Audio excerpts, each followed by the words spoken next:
नमस्कार, मैं हूं आपके साथ मयंक। देखिए, इस वक्त बड़ी खबर आ रही है। हुतीस की तरफ से बड़ा हमला किया गया है इजराइल के ऊपर और बैलिस्टिक मिसाइल लॉन्च की गई है इजराइल पर। बताया जा रहा है कि इस बार नेगेव इलाके को निशाना बनाया गया है और बड़ा हमला किया है हुतीस ने। देखिए, हमने देखा जिस तरह से एक दिन पहले ही जो है सना पर हमला किया था इजराइल ने और 35 लोगों की मौत हुई थी। अब इसका बड़ा बदला लिया है हुतीस की तरफ से और बैलिस्टिक मिसाइल्स लॉन्च की गई हैं इजराइल के ऊपर। और खबरें इस तरह से आ रही हैं कि इजराइल का डिफेंस सिस्टम इन मिसाइल्स को नहीं रोक पाया है। अब इसको लेकर आगे क्या डेवलपमेंट हुआ है, कितना नुकसान हुआ है, इसमें आप जानते हैं कि खबर आने में, जैसा हम हमेशा कहते हैं कि टाइम लगता है, इजराइल में नुकसान की खबरें निकल के जल्दी सामने नहीं आती हैं। लेकिन फिलहाल जो खबर आई है वो ये कि बैलिस्टिक मिसाइल से हमला किया है। हमने देखा कि पीछे क्लस्टर बॉम्ब्स भी थे मिसाइल्स में, जो कि हुतीस की तरफ से दागी गई थी। खासकर पैलेस्टाइन 2 मिसाइल थी और जुल्फिकार, ये दो वो मिसाइल्स जो लगातार यमन की तरफ से, हुतीस की तरफ से फायर की जाती है इजराइल के ऊपर। और एक बार फिर इसी तरह से एक बैलिस्टिक मिसाइल फायर की गई है। इससे कितना नुकसान होगा ये हम आपको बताएंगे। इसके साथ ही देखिए, अभी जो यमन में हमला हुआ था सना में और अल-जाफ इलाके में, जिसमें 35 लोगों की मौत हुई। इस हमले के दौरान एक गौर करने वाली बात यह थी कि जो याह्या सारी हैं, प्रवक्ता हैं हुतीस के, इनके ऑफिस को भी टारगेट किया गया था और बताया जाता है कि निशाने पर याह्या सारी खुद थे।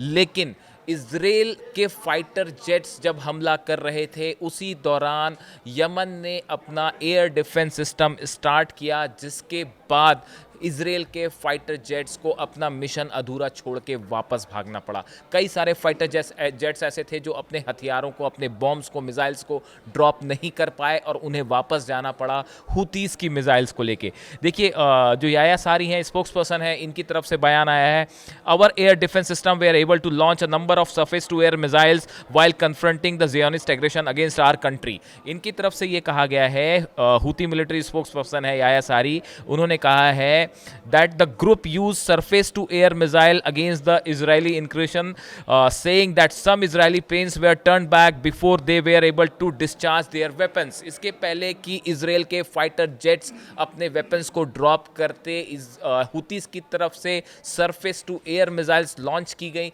जिसकी वजह से इजराइल के फाइटर जेट्स को वापस जाना पड़ा। देखिए, हमने देखा पिछले कुछ दिनों में जिस तरह से जो मिसाइल्स फायर किए हैं हुतीस की तरफ से, जो long range ballistic missile, 2000 kilometre का डिफरेंस है यमन से लेके इजराइल के बीच में, लेकिन उसके बाद भी इतने बड़े ट्रैवल और डिस्टेंस को ट्रैवल करके हुतीस की मिसाइल अगर इजराइल में अंदर आ रही हैं, क्लस्टर बॉम्ब्स उसके ऊपर लगे हुए हैं, इन हालात में अब ये एयर डिफेंस सिस्टम वाली बात, जिसकी वजह से इजरायली जेट्स को वापस जाना पड़ा, ये अपने आप में एक बड़ी खबर है और इजराइल के लिए भी परेशान करने वाली खबर कि आखिर ये एयर डिफेंस सिस्टम जो है हुतीस के पास कहाँ से आया। क्या ईरान ने प्रोवाइड किया है, या पीछे जैसी खबरें आई थी कि चाइना ने भी शायद मदद की है, इस तरह की खबरें भी पहले थी। अब देखिए, ये जो हमला हुआ था, इसमें 35 लोगों की मौत हुई सना में। उसके बाद अब ये लेटेस्ट हमला हुआ है, जो कि अब से चंद घंटों पहले है, लेटेस्ट हमला है। कई बार मेरे दर्शक पूछते हैं कि आप जब नए हमले की बात कर रहे हैं, ये कब का हमला है? ये आज हमला हुआ है, थोड़ी देर पहले ये हमला हुआ है, चंद घंटे पहले। और जो कल हमला हुआ था इजराइल की तरफ से, उसका बदला लिया गया है। देखिए, ये बात हुई यमन की। इसके अलावा हमने देखा कि लेबनान में भी, उत्तर पूर्वी लेबनान इलाके में भी हिजबुल्ला को टारगेट किया इजराइल ने, और ये वो इलाका है जहां पहली बार इजराइल की तरफ से हमले हुए हैं। यानी आप देखिए, पहले कतर पे हमला हुआ, फिर सना में, लेबनान में, गजा में ऑपरेशन जारी है। एक प्रकार से इजराइल जो है वो एक साथ 4-5 देशों में अपना ऑपरेशन कर रहा है, जो बैकफायर भी कर सकता है। कई एक्सपर्ट्स का कहना ऐसा है कि इजराइल के खिलाफ एक साथ अगर हिजबुल्ला, हुती या फिर ईरान की तरफ से अगर कोई हमले होते हैं, तो इजराइल के लिए इनसे निपटना भारी पड़ सकता है। गजा में, सिटी में काफ़ी सारे इजरायली फोर्सेस जो है एंटर करने के लिए तैयार हैं। क्या एक ऑल आउट ऑपरेशन करेगा गजा में इजराइल? अगर ऐसा होता है, उस सूरत में ईरान की तरफ से क्या रिस्पांस होगा, यमन की तरफ से क्या रिस्पांस होगा, ये बड़े देखने वाली बात है। आज ही अली खामेनी साहब का एक संदेश आया, जिसमें उन्होंने कहा है कि जिस तरह से कतर पर हमला हुआ, उसके बाद अरब देशों को अमेरिका पर विश्वास नहीं करना चाहिए और मिल के इसराइल का मुकाबला करना चाहिए। अरब देश काफ़ी सारे जो हैं, सऊदी ने आलोचना की जिस तरह से इसराइल ने हमले किए, कतर बेहद नाराज़ है। कई सारे अरब देश हैं जो अमेरिका को लेकर जो विश्वास था वो भी थोड़ा हिला है कि भाई आपने जानकारी होने के बाद भी क्यों नहीं दी।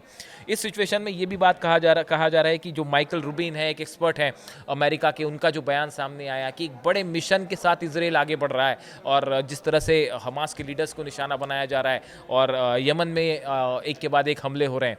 इस सूरत में क्या आने वाले चंद दिनों में गज़ा को लेकर एक बड़ी जंग देखने को मिल सकती है मिडिल ईस्ट में, जिसमें 4-5 देश शामिल हो सकते हैं? ये बड़ा सवाल बार बार उठ रहा है क्योंकि गज़ा में अगले 2 से 3 दिन में कोई बड़ा फैसला गज़ा को लेकर हो सकता है और बड़ा ऑपरेशन हो सकता है। देखिए, यमन में हुतीस की तरफ से साफ कर दिया गया है कि इजराइल हमें निशाना बना रहा है क्योंकि हम गज़ा में फ़िलिस्तीनियों के साथ खड़े हुए हैं। हमें कोशिश की जा रही है रोकने की फ़िलिस्तीन के समर्थन के, लेकिन हुतीस की तरफ से बात कही गई है कि जब तक गज़ा में ऑपरेशन इजराइल का जारी रहेगा तब तक इजराइल पर हमले जारी रहेंगे। ये अनाउंसमेंट हुतीस की तरफ से कर दिया गया है और इन हालात में लेटेस्ट अटैक है जो नेगेव इलाके में है। नेगेव में एक बड़ा एयरबेस भी है, देखना होगा कि एयरबेस को टारगेट किया गया। हुतीस के स्टेटमेंट का हम इंतजार कर रहे हैं। इजराइल में क्या इसका नुकसान हुआ है इसका इंतजार कर रहे हैं। इससे जुड़ी जो भी अपडेट होगी, जो भी खबर आएगी, हम आप तक पहुंचाएंगे। Thank you so much.